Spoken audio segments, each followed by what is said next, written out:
some good news about India and Pakistan war. Thank you for praying. Until yesterday, President Trump didn't want to be involved in talks. Yesterday, you saw Fox News interview with Vice President who doesn't want to be involved in India-Pakistan war. That's wrong. I met with both sides, Republicans and Democrats. I have been in touch with Pakistani leaders and our Indian leaders. Peace is possible. Now some good news, but please pray this to continue and war should be stopped immediately. నిన్నటి వరకు president Trump India Pakistan విషయంలో మేము ఉండవని Marco Rubio అనడం మీరు విన్నారు, secretary of state. Vice president Pence చెప్పడం మీరు విన్నారు.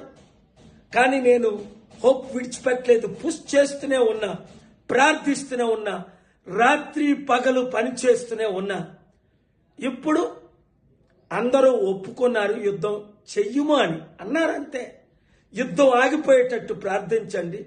ఇప్పుడు నేను ప్రయాణంలో ఉన్నాను.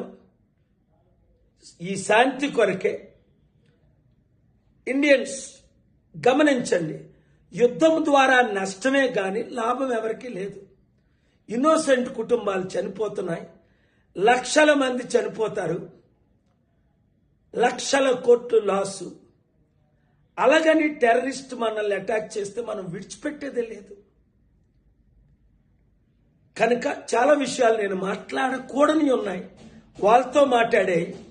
ఈ వీడియో అందరూ శాంతి కోరే వారందరూ శాంతి కొరకు మే 24 శనివారం 6 గంటలకు జిమ్ఖానా గ్రౌండ్స్ లో మీటింగ్, అలాగే ప్రపంచంలో ఉన్న 200 దేశాల్లో చర్చెస్, మార్క్స్, టెంపుల్, మాస్క్స్ అన్నిట్లో మీటింగ్ అవుతున్నాయి. మీరు కూడా ఎంకరేజ్ చేయండి, ఈ మీటింగుల్లో పాల్గొనండి, శాంతి కొరకు కష్టపడండి. ఈ వీడియో అందరికీ షేర్ చేయండి. Thank you very much.